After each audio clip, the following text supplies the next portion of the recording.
Buongiorno ragazzi, oggi qualcosa di differente dal solito. Comunque ho scelto di portarvi in questa location perché, perché è molto attinente con quello che vi devo raccontare. Allora, qualche giorno fa mi è capitato di farmi un giro su Amazon e lo faccio spesso, vado alla ricerca di libri particolari, eh, cose un po' fuori dalla norma, insomma.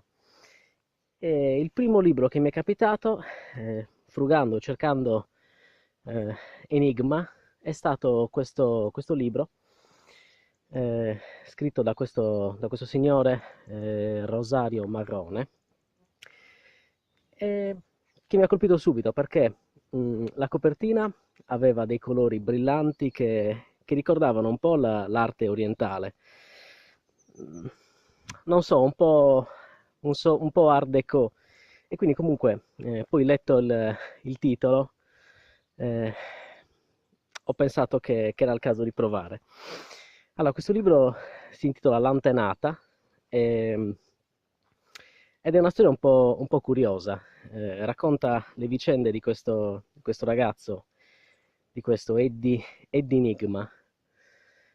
Eh, Chiaramente non voglio spoilerarvi il racconto, quindi mi piacerebbe che lo provaste. Allora, è una ghost story, ma non è una ghost story. È qualcosa di diverso, qualcosa di diverso da tutto quello che ho trovato finora. È un racconto piacevole, in cui l'autore ha giocato particolarmente con il tempo. Eh, il tempo non è lineare, quindi lui fa degli sbalzi temporali avanti e indietro di 10-20 anni, e in questo suo andare avanti e indietro spiega dei particolari che mancano alla trama. Quindi è coinvolgente. Oltre a questo mi è piaciuto molto il fatto che abbia inserito tanta grafica, dei disegni realizzati a mano. Non lo so, mi è sembrato proprio un libro d'altri tempi, ma con qualcosa di nuovo. Quindi, ragazzi, secondo me ne vale la pena.